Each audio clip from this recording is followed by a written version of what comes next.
मंगलाचरण से शुरू करेंगे। सिद्धं सम्पूर्णभव्यार्थ सिद्धेः कारणमुत्तमं प्रशस्तदर्शनज्ञान चारित्रप्रतिपादिनं सुरेन्द्रमुकुटाश्लिष्ट पादपद्मांशुकेशरं प्रणमामि महावीर लोकत्रितयमङ्गलम्। मङ्गलं भगवान् वीरो मङ्गलं गौतमो गणी मङ्गलं कुन्दकुन्दाद्यो जैनधर्मोऽस्तु मङ्गलम्। नमो अरिहन्ताणं नमो सिद्धाणं नमो आयर्याणं नमो उवज्झायाणं नमो लोये सव्वसाहूणम्। पंच परमेष्ठी भगवान की जय। 45 मिनट के लिए सभी प्रकार के पापों का त्याग करके 9 बार नमोकार मंत्र पढ़ लें सभी।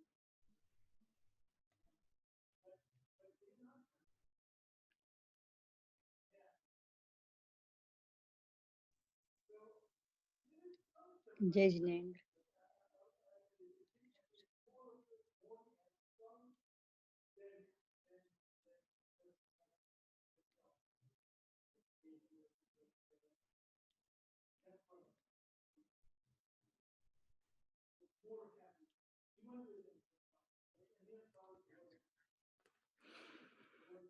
जय जिनेन्द्र।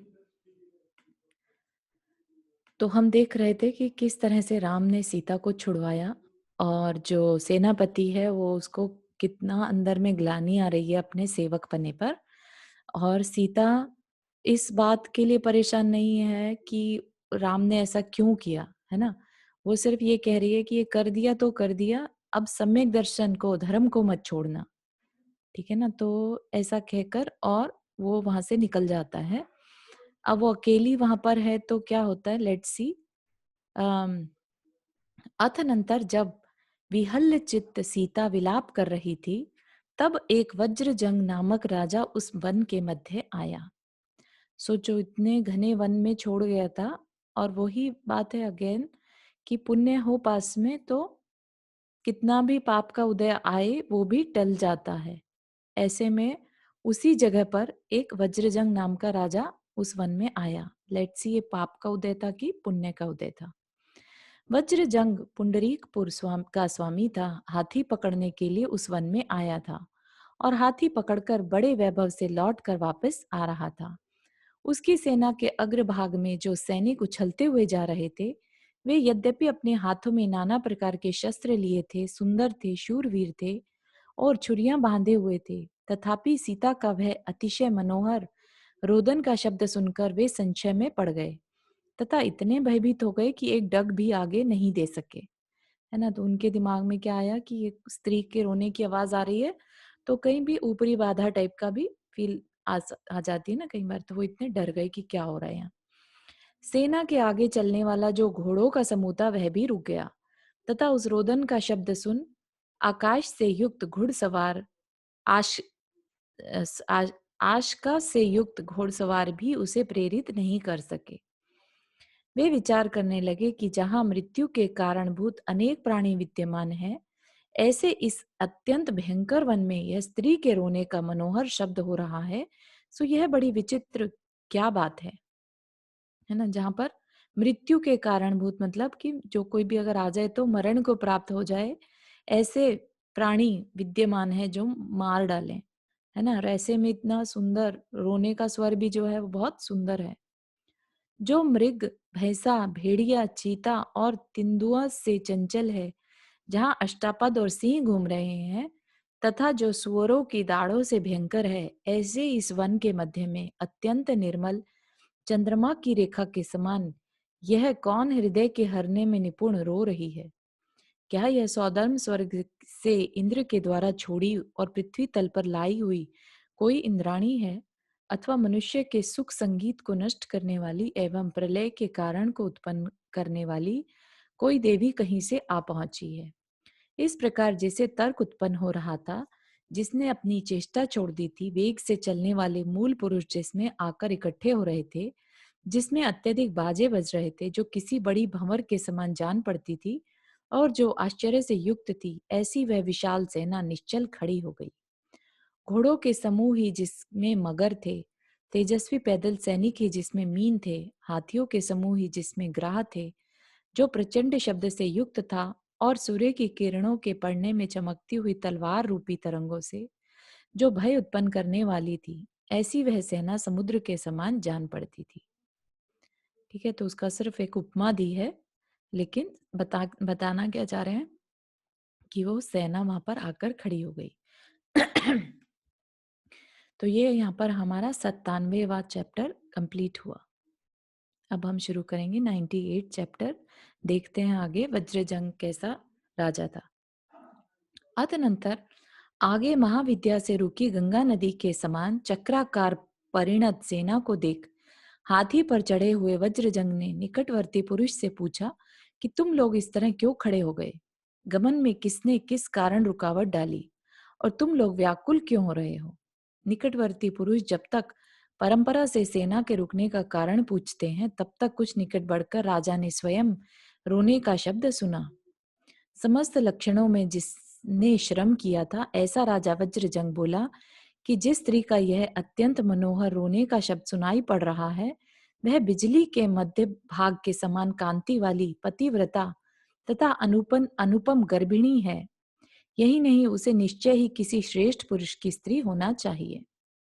हे देव, ऐसा ही है। आपके इस कथन में संदेह कैसे हो सकता है, क्योंकि आपने पहले अनेक आश्चर्यजनक कार्य देखे हैं, है ना। वैसे भी सीता जिसको रावण तक हर के ले गया था उसके रूप की वजह से, एक बार को रावण ने सिर्फ सीता को देखा ही तो था और उसको हर के ले गया था, तो सोच सकते हैं रे सीता कितनी सुंदर और कितनी तेज वाली होगी। तो वो राजा भी पहचान गया कि ये जरूर कोई अम, कुलीन घर की है।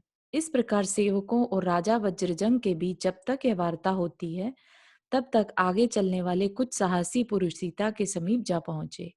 उन्होंने पूछा कि हे देवी, इस निर्जन वन में तुम कौन हो तथा असंभाव्य शोक को प्राप्त हो यह करुण विलाप क्यों कर रही हो?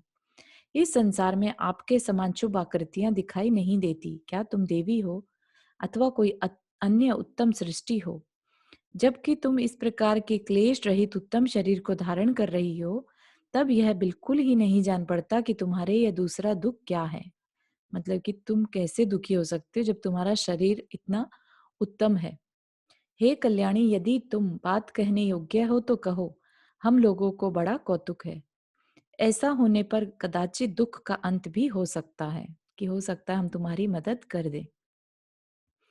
तदनंतर महाशोक के कारण जिसे समस्त दिशाएं अंधकार रूप हो गई थी, ऐसी सीता अचानक नाना शस्त्रों की किरणों से दे दीप्यमान उन पुरुषों को देखकर भय से एकदम कांप उठी। उसके नेत्र चंचल हो गए और वह इन्हें आभूषण देने के लिए उद्यत हो गई। उसने सोचा कि ये लूटने आए हैं, तो वो अपने जेवर जो हैं आभूषण उतार कर उन्हें देने लगी।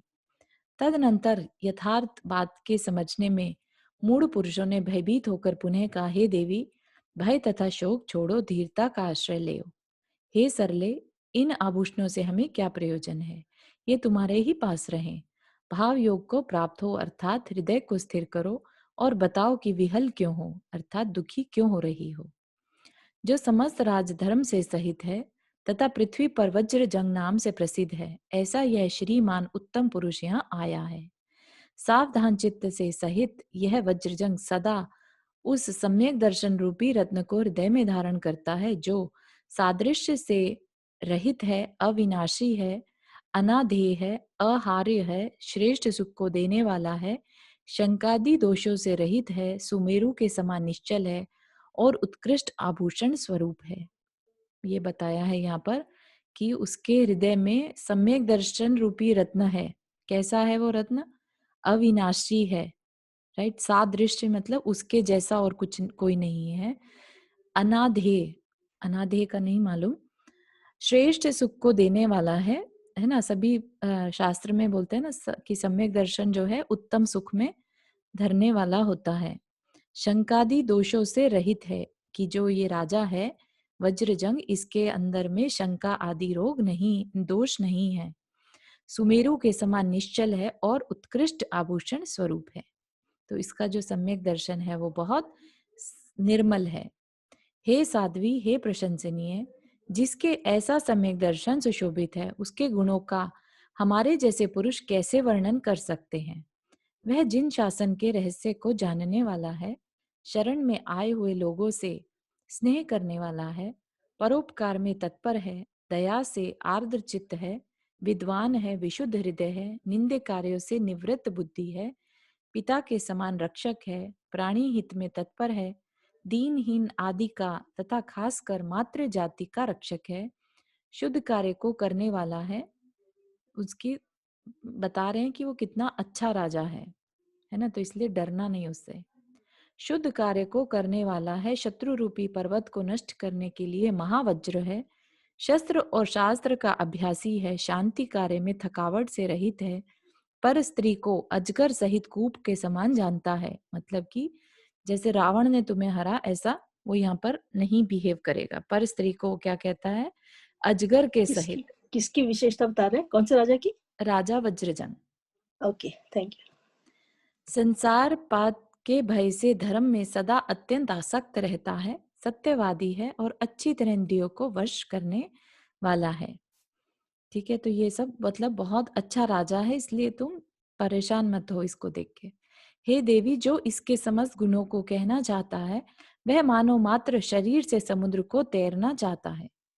जब तक उन कौन सा? सबके बीच, हाँ जी, चारू कौन सा राजा? वज्र जंग राजा करके एक वहां पर आया, उसी समय जहां पर सीता थी, है ना, अच्छा अच्छा। अकेली, तो वहां पर हाँ राजा आया। कल हमने पढ़ा था ना, सीता को छोड़कर चला गया था हाँ सेनापति। हाँ।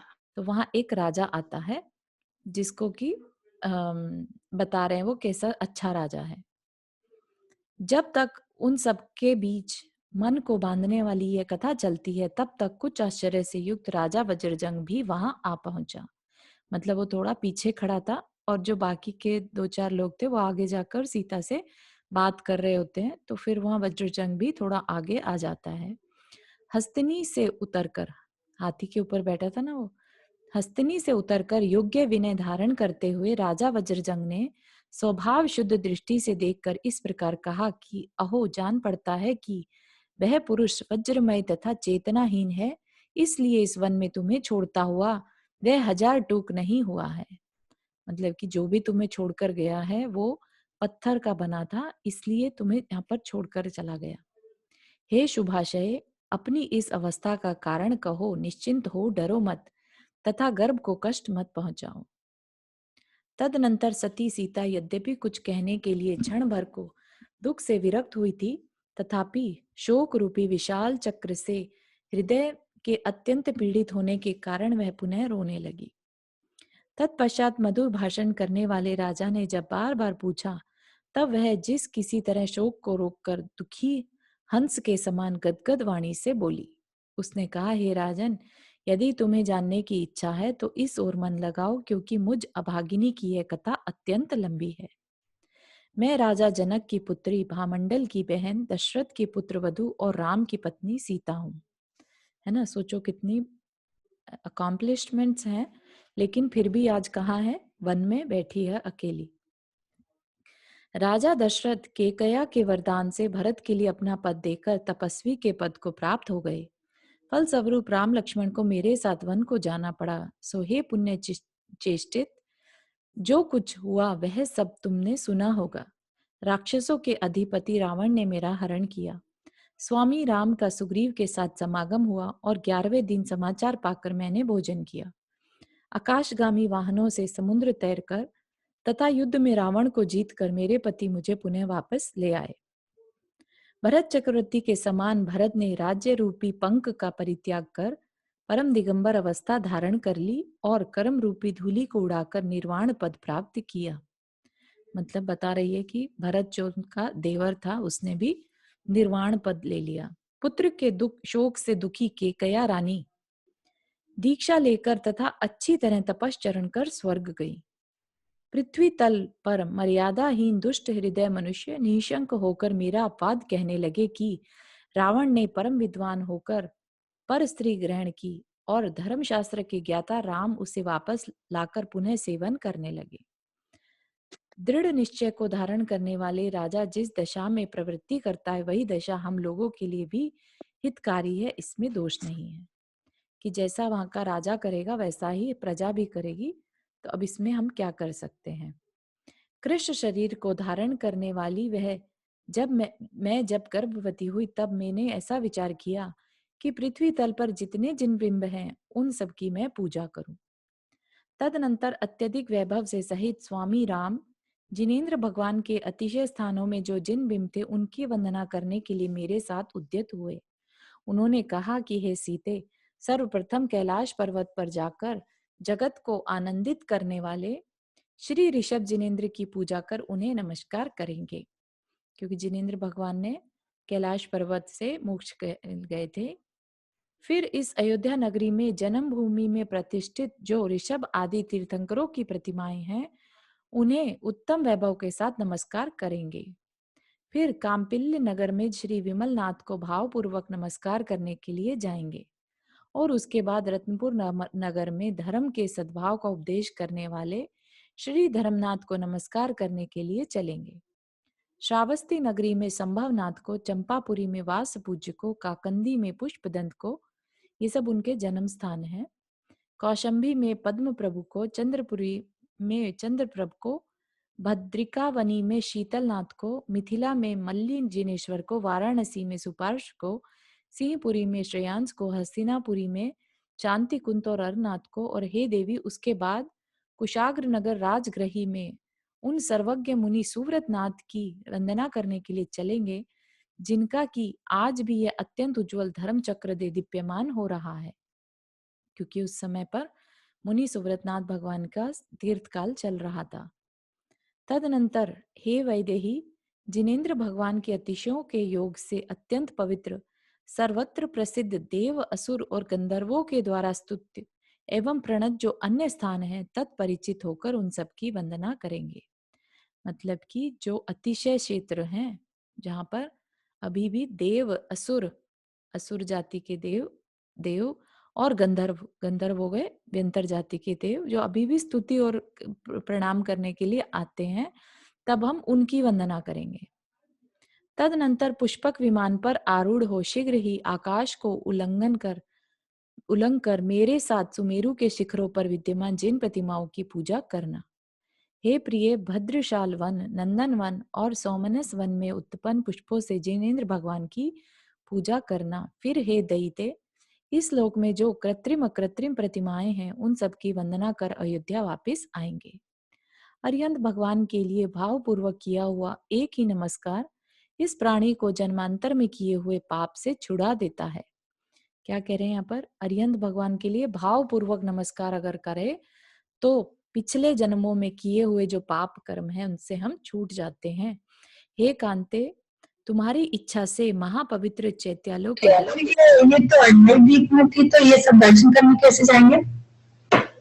नहीं, जो यहाँ पर अढ़ाई द्वीप में है वो ही करेंगे दर्शन। है ना कि भद्रशाल व नंदन वन हाँ, वो सुमेरु पर्वत के है ना, सुमेरु पर्वत जम्बू द्वीप में है। तो पुष्पक विमान से वहां तक जाकर वहां पर जो अकृत्रिम चैत्यालय हैं उनकी वंदना की बात कर रहे हैं। अच्छा, ठीक है। जहाँ पर नॉर्मली विद्याधर जाया करते हैं, लेकिन उनके पास पुष्पक विमान है तो वो जा सकते थे। तो हे कांते, तुम्हारी इच्छा से मतलब तुम्हारे कारण महापवित्र चैत्यालयों के दर्शन कर लूंगा, इस बात का मेरे मन में भी परम संतोष है। पहले जब यह काल अज्ञान अंधकार से आच्छादित था तथा कल्प वृक्षों के नष्ट हो जाने से मनुष्य एकदम अकिंचन हो गए थे, तब जिन आदिनाथ भगवान के द्वारा यह जगत उस तरह सुशोभित था जिस तरह की चंद्रमा से सुशोभित होता है। मतलब कि आदिनाथ भगवान के समय पर कल्प वृक्षों का नाश हो गया था। समय ऐसा चल रहा था ना, तीसरा काल खत्म होने को था, तो कल्प वृक्ष खत्म हो गए थे। तब आदिनाथ भगवान ने ही सबको असी मसी कृषि शिल्प बताया था कि कैसे अपनी जीविका चलाना है ना। इसलिए उन्हें क्या कहा, अंधकार में चंद्रमा जैसे सुशोभित होता है ऐसे ही उस समय पर आदिनाथ भगवान सुशोभित होते थे। जो प्रजा के अद्वितीय स्वामी थे, ज्येष्ठ थे, तीन लोक के द्वारा वंदित थे, संसार से डरने वाले भवे जीवों के लिए मोक्ष मार्ग का उपदेश देने वाले थे, जिनका अष्ट प्रातिहार्य रूपी ऐश्वर्य नाना प्रकार के अतिशयों से सुशोभित था, निरंतर परम आश्चर्य से युक्त था और सुर असुरों के मन को हरने वाला था, जो भव्य जीवों के लिए जीवादि निर्दोष तत्वों का स्वरूप दिखाकर अंत में कृत्य हो निर्वाण पद को प्राप्त हुए थे। और फिर क्या हुआ, चक्रवर्ती भरत ने, जो कि आदिनाथ भगवान का पुत्र था, उसने कैलाश पर्वत पर सर्व रत्नमय दिव्य मंदिर बनवाकर उन भगवान की जो प्रतिमा विराजमान करवाई थी, वह सूर्य के समान देदीप्यमान है, 500 धनुष ऊंची है, दिव्य है, और आज भी उसकी महापूजा गंधर्व, देव, किन्नर, अप्सरा, नाग और दैत्य आदि सदा यत्न पूर्वक करते हैं, है ना। तो आज समय के साथ वो शायद अब नहीं है वहां पर कुछ भी ऐसा 500 धनुष ऊंची प्रतिमाएं, तो है ना, या फिर कोई ऐसा प्रदेश है जहां पर हम या आज का समय का मानव नहीं जा सकता। जो ऋषभ देव भगवान अनंत है, परम पारिणामिक भाव की अपेक्षा अंत रहित है। इसके पहले लाइन में क्या बोला बताया था आपने? मैं कट जा रहा है फोन शायद ये। हाँ, कहाँ पर? इसके ये अभी पहले आपने जो उसने बोला ना, सब मंदिर दर्शन करूंगी, हाँ तो उसके बाद इसने जो बोला ना, एक लाइन अभी, एक ही लाइन पीछे का, हाँ, तो मोक्ष मार्ग की अपेक्षा देने वाले, उसके पहले भरत चक्रवर्ती ने प्रतिमाएं विराजमान करवाई थी 500 धनुष ऊंची, तो अच्छा, उनकी प्रतिमा, उनके दर्शन भी करने की उन्होंने सोची थी। फिर बता रहे हैं कि जो ऋषभ देव भगवान अनंत हैं, परम पारिणामिक भाव की अपेक्षा अंत रहित हैं, मतलब कि सिद्ध हैं, है ना। पारिणामिक भाव जो होते हैं वो सिद्ध होके रहते हैं, तो वो परम है, अनंत चतुष्टय रूप उत्कृष्ट लक्ष्मी से युक्त हैं, सिद्ध हैं, कृत्य हैं, शिव हैं, आनंद स्वरूप हैं, ज्ञान की अपेक्षा सर्वगत हैं, मतलब उनके ज्ञान में सब कुछ झलकता है, केवल ज्ञान उनके पास है, तो इसलिए ज्ञान की अपेक्षा सर्वगत हैं, कर्म मल से रहित होने के कारण अमल हैं, अमल मतलब मल से रहित, प्रशस्त रूप होने से अरिहंत हैं, त्रैलोक्य की पूजा के योग्य हैं, स्वयंभू हैं और स्वयं प्रभु हैं। ये एक अमल क्या? हाँ जी, अमल अमल हाँ, अमल मतलब कर्म रूपी मल, है ना, मल मतलब गंदगी, है ना। अच्छा तो अच्छा अच्छा, हाँ, उससे रहित हैं, कर्म मल से रहित होने के कारण अमल हैं, ठीक है। और स्वयंभू बोला तो क्यों बोला, क्योंकि भगवान जो तीर्थंकर होते हैं उनका कोई गुरु नहीं होता। स्वयंभू मतलब स्वयं बनना, भू मतलब होना, धातु, भू धातु, है ना, भू धातु से होना। तो स्वयंभू होते हैं जितने भी तीर्थंकर होते हैं, वो अपने आप बनते हैं। मैं उन भगवान ऋषभ देव की कैलाश नामक उत्तम पर्वत पर जाकर तुम्हारे साथ कब पूजा करूंगा और कब स्तुति करूंगा, इस प्रकार निश्चय कर बहुत भारी धैर्य से उन्होंने मेरे साथ प्रस्थान कर दिया था। तो अभी जो सीता है वो वज्र जंग को कहानी बता रही है ना। परंतु बीच में ही दावानल के समान दुस्सह लोक अपवाद की वार्ता आ गई। तदनंतर विचार पूर्वक कार्य करने वाले मेरे स्वामी ने विचार किया कि यह स्वभाव से कुटिल लोग अन्य प्रकार से वश नहीं हो सकते, इसलिए प्रियजन का परित्याग करने पर यदि मृत्यु का भी सेवन करना पड़े तो अच्छा है, परंतु कल्पांत काल तक स्थिर रहने वाला यह यश का अपघात श्रेष्ठ नहीं है। मतलब कि कलंक लगवाने से अच्छा है कि मृत्यु को एक्सेप्ट कर लो, ऐसा राम जी का सोचना था, और इस कारण उन्होंने मुझे परित्याग कर दिया। इस तरह यद्यपि मैं निर्दोष हूं, तथापि लोक अपवाद से डरने वाले उन बुद्धिमान स्वामी ने मुझे इस बीहड़ वन में छुड़वा दिया है। सो जो विशुद्ध कुल में उत्पन्न है, उत्तम हृदय का धारक है और सर्व शास्त्रों का ज्ञाता है, ऐसे क्षत्रिय की यह चेष्टा होती ही है। इस तरह वे दीन सीता अपने निर्वास से संबंध रखने वाला अपना सब समाचार कहकर शोक अग्नि से संतप्त होती हुई पुनः रोने लगी। तदनंतर जिसका मुख आंसुओं के जल से पूर्ण था तथा जो पृथ्वी को धूलि से सेवित थी, ऐसी उस सीता को देखकर उत्तम सत्व गुण का धारक राजा वज्रजंग भी शोभ को प्राप्त हो गया, अर्थात दुखी हो गया। तत्पश्चात उसे राजा जनक की पुत्री जान राजा वज्रजंग ने पास जाकर बड़े आदर से उसे सांत्वना देकर, रेखा जी आपके पास है ये बुक में 222 पेज, उसे सांत्वना देकर साथ ही ये कहा कि ये देवी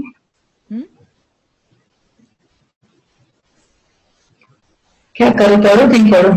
हाँ पढ़िए ना 222 पेज। साथ ही आवाज कम करवा दीजिए, स्पीकर की आवाज कम करवा दीजिए उनके। हाँ आवाज कम करूं? हाँ थोड़ी सी वॉल्यूम आपका कम कर लीजिए ताकि बाकियों को ठीक है। हाँ थोड़ी सी और कम कीजिए। ठीक है। हाँ जी। साथ ही यह कहा कि हे देवी, शोक छोड़ रो मत, तू जिन शासन की महिमा से अवगत है, दुख का बढ़ाने वाला जो आत्मध्यान है, उसे क्यों करती है। हे देवी, हे विदेही, क्या तुझे ज्ञात नहीं है कि संसार की स्थिति ऐसी ही अनित्य, शरण, एकत और अन्यत्व आदि रूप है, जिससे तू मिथ्या दृष्टि स्त्री के समान बार बार शोक क्यों कर रही है।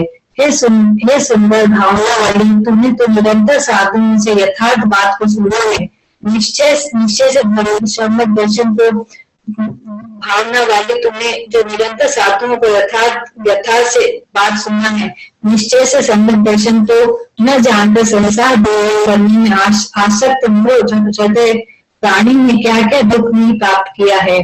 संसार रूपी सागर में वर्तमान तथा क्लेश रूपी भंवर में निर्मग्न हुए इस जीवन में अनेक बार संयोग और मोह को प्राप्त किए हैं। तेरे चोरियों में इस जीवन में खेचर जलचर और स्थल जल होकर वर्षा शीत और आतप आदि से उत्पन्न होने वाला दुख सहन है। मनुष्य पर्याय में भी अपना और विरह और गाली आदि से उत्पन्न होने वाला कौन सा महादुख इस जीवन ने प्राप्त नहीं किया है। देवी ने भी हीन आचार से उत्पन्न बड़े बड़े उत्कृष्ट ऋषि के देखने से उत्पन्न एवं मां से च्युत होने के कारण उत्पन्न मातु प्राप्त हुआ है। और हाँ एक सेकंड रेखा जी, तो यहाँ पर क्या कहना चाह रहे हैं वो राजा, उसको कह रहे हैं अब सीता को कि आप तो इतनी मतलब वो धार्मिक है ना, तो सब कुछ जानती है, तो उनको कह रहे हैं कि आप अपना दुख को बढ़ाने वाला आर्त ध्यान क्यों कर रही हो। आर्त ध्यान क्या है आपको बताया था सबको, कि जो अनिष्ट का संयोग हो जाए, अनिष्ट मतलब जो चीज हम नहीं चाहते उसका संयोग हो जाए, मिलना हो जाए, या फिर जो हमें चाहिए उसका वियोग हो जाए, उसको आर्त ध्यान कहते हैं। तो वो कह रहे दुख को बढ़ाने वाला आर्त ध्यान क्यों करती हो, है ना। और फिर उन्होंने क्या याद दिलाया उन्हें कि संसार की स्थिति कैसी है, अनित्य है ना, सब कुछ अनित्य है, अशरण है, एकत्व अन्यत्व, ये सब याद दिलाए। एक तरह से उनको वैराग्य की बातें याद दिलाई कि तुम शोक मत करो, सब कुछ जब टेम्परेरी है, सब प्राणी यहाँ पर क्या है, दुख को भोग रहे हैं। कितनी योनियों में हमने जन्म लिया, मरण लिया, कौन कौन नहीं हमारे साथ हुआ, तो अब इतने छोटे से दुख के लिए क्यों दुखी हो रही हो, ऐसा उसे कह रहे हैं। जी आगे पढ़िए रेखा जी। और हे छोटे नारकों में शीत उष्ण क्षार जल शस्त्र समूह दुष्ट जंतु तथा परस्पर मरण ताड़न आदि से उत्पन्न जो दुख इस जीवन ने प्राप्त किया है, वह कैसे कहा जा सकता है। हे मिथिले, इस जीवन में संसार में अनेकों बार वियोग, उत्कंठा, व्याधियां, दुख पूर्ण मरण और शोक प्राप्त किए हैं।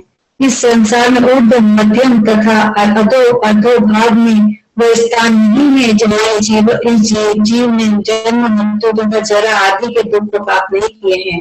अपने कर्म रूपी वायु के द्वारा संसार सागर में निरंतर भ्रमण करने वाले इस जीवन ने मनुष्य पर्याय स्त्री का ऐसा शरीर प्राप्त किया है। शेष बचे हुए शुभाशुभ कर्मों से युक्त जो तू है, सो तेरा गुणों से सुंदर तथा शुभ अभ्युदय से युक्त राम पति हुआ है। पुण्योदय के अनुसार उसके साथ सुख का अभ्युदय प्राप्त कर अब पाप के हृदय से तू दूसरा दुख को प्राप्त क्यों हुई है। देख, रावण के द्वारा तो हरी जा चुकी थी, लंका पहुंची थी, तुम्हें माला तथा लेख आदि लगाना छोड़ दिया था, तथा 11वें दिन श्री राम के प्रसाद से पुनः सुख को प्राप्त हुई। अब फिर गर्भवती हुई, पापोदय से निंदा रूपी सांप के द्वारा ढसी गई है, बिना दोष के ही यहाँ छोड़ी गई है। जो साधु रूपी फूलों के कुछ बोलना है तुम बस क्यों?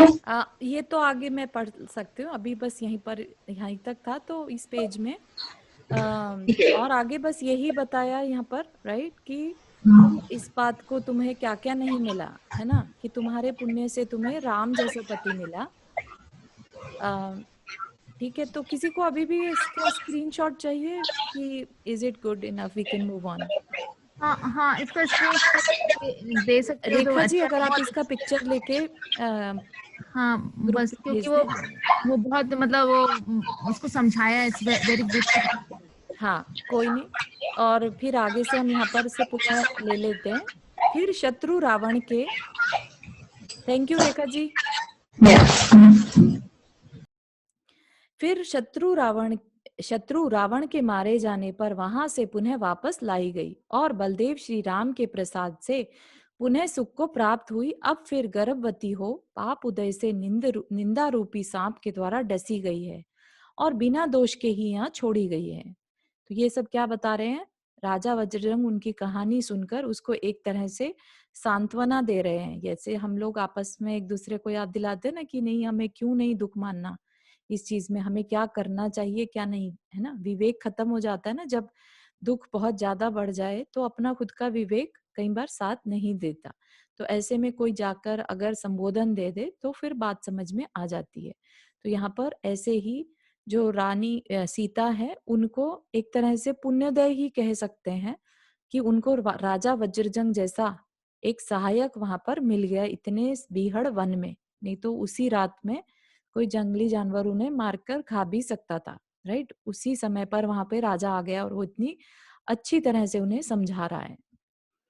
जो साधु रूपी फूलों के महल को दुर्वचन के द्वारा जला देता है, वह अत्यंत कठिन पाप अग्नि के द्वारा भस्मीभूत हो, अर्थात तेरा पाप कर्म शीघ्र ही नाश को प्राप्त हो, उनके लिए अच्छी भावना भार है। अहो देवी, तू परम धन्य है और अत्यंत प्रशंसनीय चेष्टा के धारक है, जो तू चैत्यालयों की वंदना के दोहला को प्राप्त हुई है। कि क्या कह रहे हैं कि तुम्हारे को अंदर से जो उत्कंठा आई कि मैं सब चैत्यालयों के दर्शन करूं, पूरे संसार के जितने भी जिन चैत्यालय हैं मैं सबकी वंदना करूं, इतना उत्कृष्ट जो ख्याल आया वो उनके परम पुण्य का कारण बना। चारू मेरे भेजते हैं, फिर से पढ़ना है तो पढ़ लो। हाँ, पढ़ना है क्या सब लोग जरा बताइए, नहीं तो I think we can move on. पढ़ना नहीं है चारू, बस अच्छा जस्ट ठीक है, वांटेड टू कीप इट। हाँ ठीक है। हे उत्तम, thank you Rekha ji. Thank you Rekha ji. हे उत्तम, हे उत्तम शील शोभिते, आज भी तेरा पुण्य है ही जो हाथी के निमित्त वन में आए हुए मैंने तुझे देख लिया, है ना।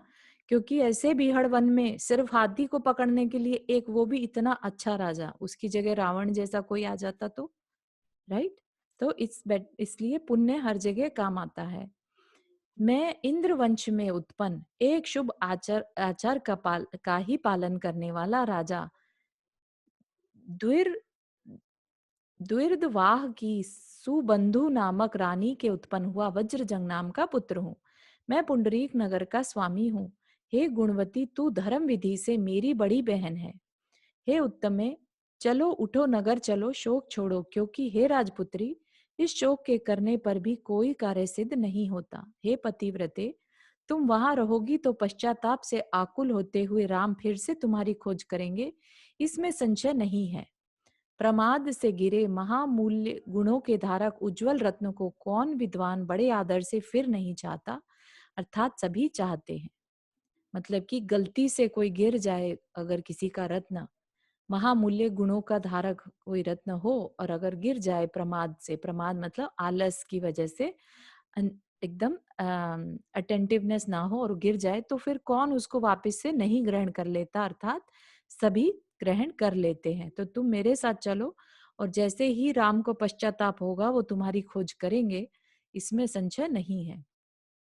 तदनंतर धर्म के रहस्य से कुशल, अर्थात धर्म के मर्म को जानने वाले उस वज्रजंग के द्वारा समझाई गई सीता इस प्रकार धैर्य को प्राप्त हुई मानो उसे भाई ही मिल गया हो। उसने वज्रजंग की इस तरह प्रशंसा की कि हाँ, तू मेरा वही भाई है।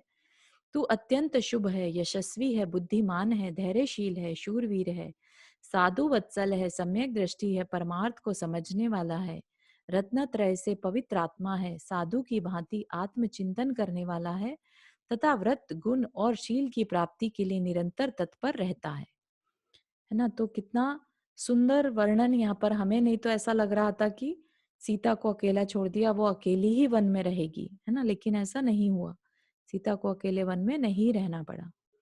निर्दोष एवं परोपकार में तत्पर सत्पुरुष का चरित्र किस जिनमत के प्रगाढ़ श्रद्धानी का शोक नहीं नष्ट करता, अर्थात सभी का करता है। निश्चित ही तू पूर्व भव में मेरा यथार्थ प्रेम करने वाला भाई रहा होगा, इसीलिए तू मुझे यहाँ निर्जन निर्मल आत्मा का धारण होता हुआ मेरा विस्तृत शोक रूपी अंधकार को हरण कर रहा है। इस प्रकार यहाँ पर 98वां पर्व हमारा समाप्त हुआ। तो अब सीता जो है उनके साथ चली जाएंगी। किसी को कोई प्रश्न यहाँ पर?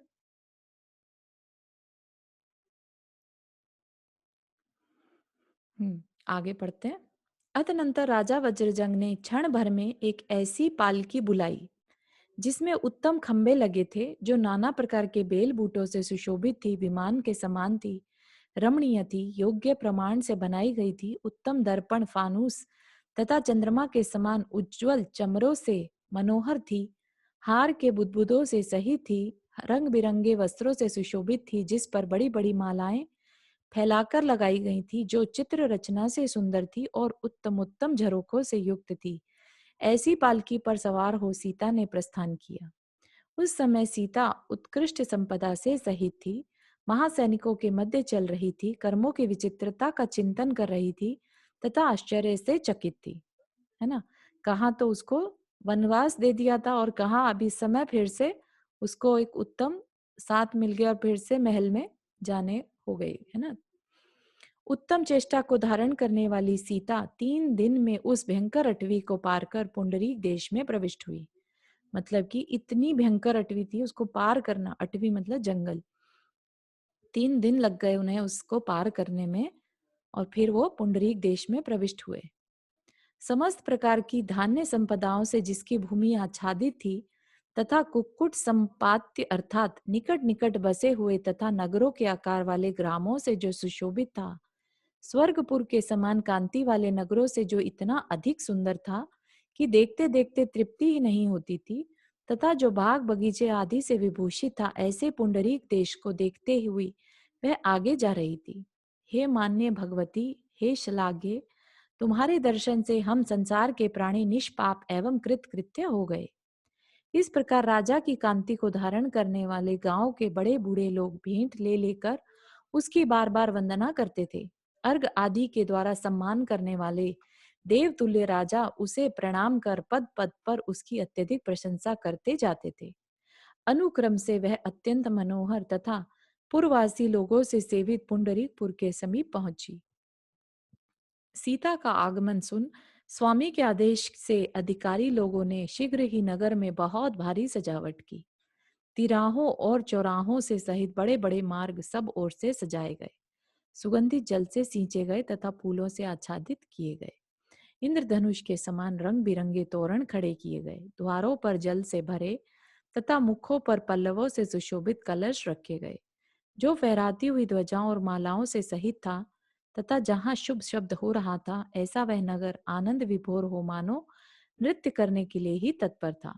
गोपुर के साथ साथ जिस पर बहुत भारी लोग चढ़कर बैठे हुए थे, ऐसे नगर का कोट इस प्रकार जान पड़ता था मानो हर्ष के कारण कोलाहल करता हुआ परम वृद्धि को ही प्राप्त हो गया हो। भीतर बाहर सब जगह सीता के दर्शन की इच्छा करने वाले चलते फिरते जन समूह से उस नगर का प्रत्येक स्थान ऐसा जान पड़ता था मानो जंगमपना को ही प्राप्त हो गया, अर्थात चलने फिरने लगा हो। तदनंतर शंखों के शब्द से मिश्रित एवं बंदी जनों के विरध गान से युक्त नाना प्रकार के वादित्रों का शब्द जब दिग दिगंगित दिगंग दिग दिगंध को प्राप्त कर रहा था, तब सीता ने नगर में उस प्रकार प्रवेश किया जिस तरह की लक्ष्मी स्वर्ग में प्रवेश करती है। उस समय आश्चर्य से जिनका चित्त व्याप्त हो रहा था, ऐसे नगरवासी लोग सीता का बार बार दर्शन कर रहे थे, है ना। देखा जाए तो सब कुछ बस कर्म की वजह से अपने आप हुआ चला जा रहा है। ये सब तो क्या होता है, सब निमित्त बने चले जाते हैं उसमें, है ना। तत्पश्चात जो उद्यान से घिरा हुआ था वापिकाओं से अलंकृत था, मेरू के शिखर के समान ऊंचा था और बलदेव की कांति के समान सफेद था, ऐसे वज्रजंग के घर के समीप स्थित अत्यंत सुंदर महल में राजा की स्त्रियों से पूजित होती हुई सीता ने प्रवेश किया। वहां परम संतोष को धारण करने वाला बुद्धिमान एवं उत्तम हृदय का धारक राजा वज्रजंग भाई बामंडल के समान जिसकी पूजा करता था, हे ईशाने, हे देवते, हे पूज्य, हे स्वामिनी, तुम्हारी जय हो। जीवित रहो, आनंदित हो, बढ़ती रहो और आज्ञा देव। इस प्रकार जिसका निरंतर विरत गान होता रहता था, परम संभ्रम के धारक हाथ जोड़ मस्तक झुका आज्ञा प्राप्त करने के इच्छुक सुंदर परिजन सदा जिनके साथ रहते थे तथा इच्छा करते ही जिसके मनोरथ पूर्ण होते थे, ऐसी सीता वहां निरंतर धर्म संबंधी तथा राम संबंधी कथाएं करती हुई निवास करती थी। तो सीता वहां पर रहने लगी। राजा वज्रजंग के पास सामंतों की ओर से जितनी भेंट आती थी वह सब सीता के लिए दे देता था और उसी से वह धर्म कार्य का सेवन करती थी। अतनंतर जिसका मन अत्यंत संतप्त हो रहा था, जो अत्यधिक खेद से दुखी था, अब वो कृतांत वक्र की कहानी पढ़ेंगे। जो थके हुए घोड़ों को विश्राम देने वाला था और जिसे शीघ्रता करने वाला राजाओं ने सब ओर से घेर लिया था, ऐसा कृतांत वक्र सेनापति मुख को नीचा किए हुए श्री रामदेव के समीप गया और बोला कि हे प्रभु, हे राजन, आपके कहने से मैं एक गर्भ ही जिसका सहायक था ऐसी सीता को भयंकर वन में ठहरा आया हूँ। हे देव, आपके कहने से मैं सीता को उस वन में छोड़ आया हूँ जो नाना प्रकार के अत्यंत भयंकर शब्द करने वाले वन्य पशुओं के समूह से सेवित है।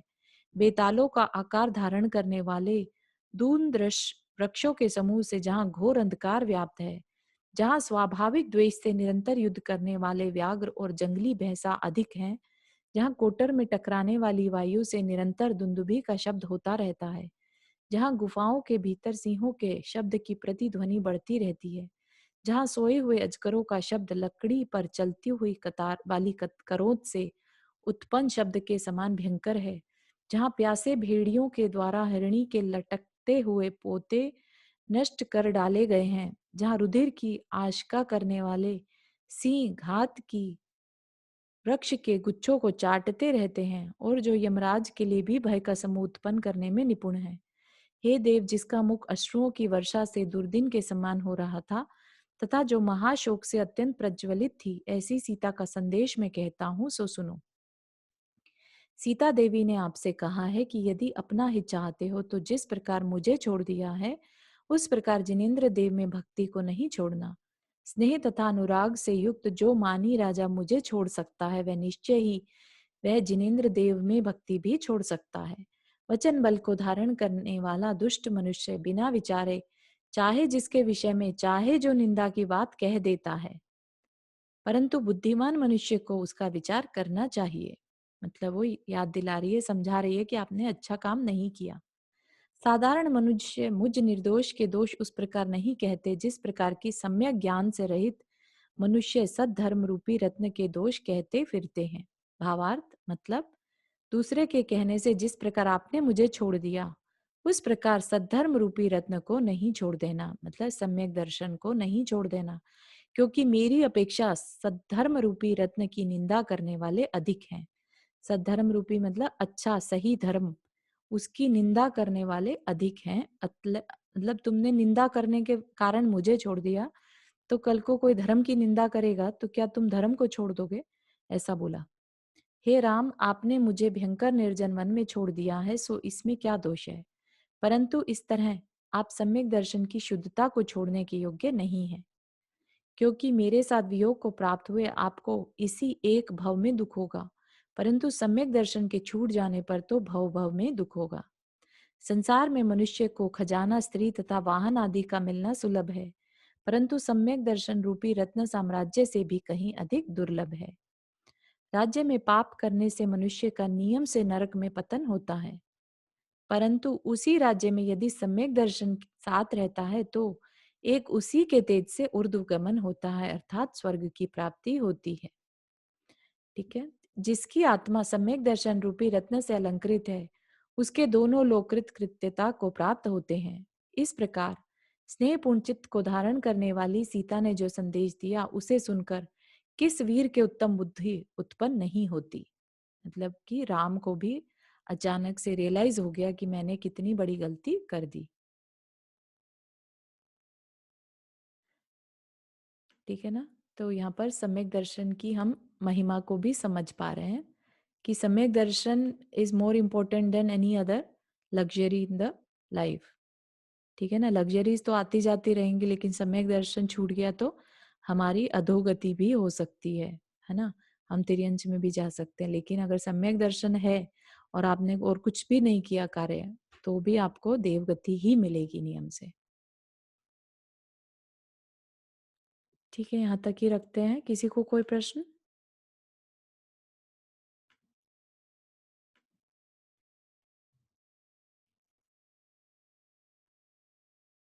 चलिए जिनवानी स्तुति करते हैं। मुझे यहाँ का आज का प्रकरण बहुत अच्छा लगा। मतलब अभी तक मुझे नहीं मालूम था कि सीता को इस तरह का सपोर्ट मिल गया। जा वाणी के ज्ञान से सूझे लोकालोक, सो वाणी मस्तक धरो सदा देत दोक। हे जिनवाणी भारती तो ही जपो दिन रैन, जो तेरा शरणा गए सो पावे सुख चैन। नौबार नमकर्मन।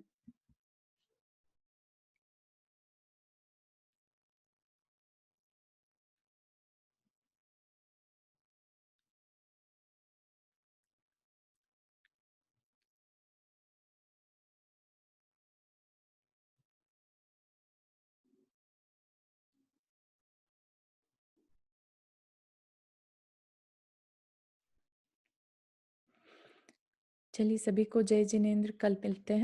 सबको जय जिनेन्द्र। जिनेन्द्र। जय जिनेन्द्र।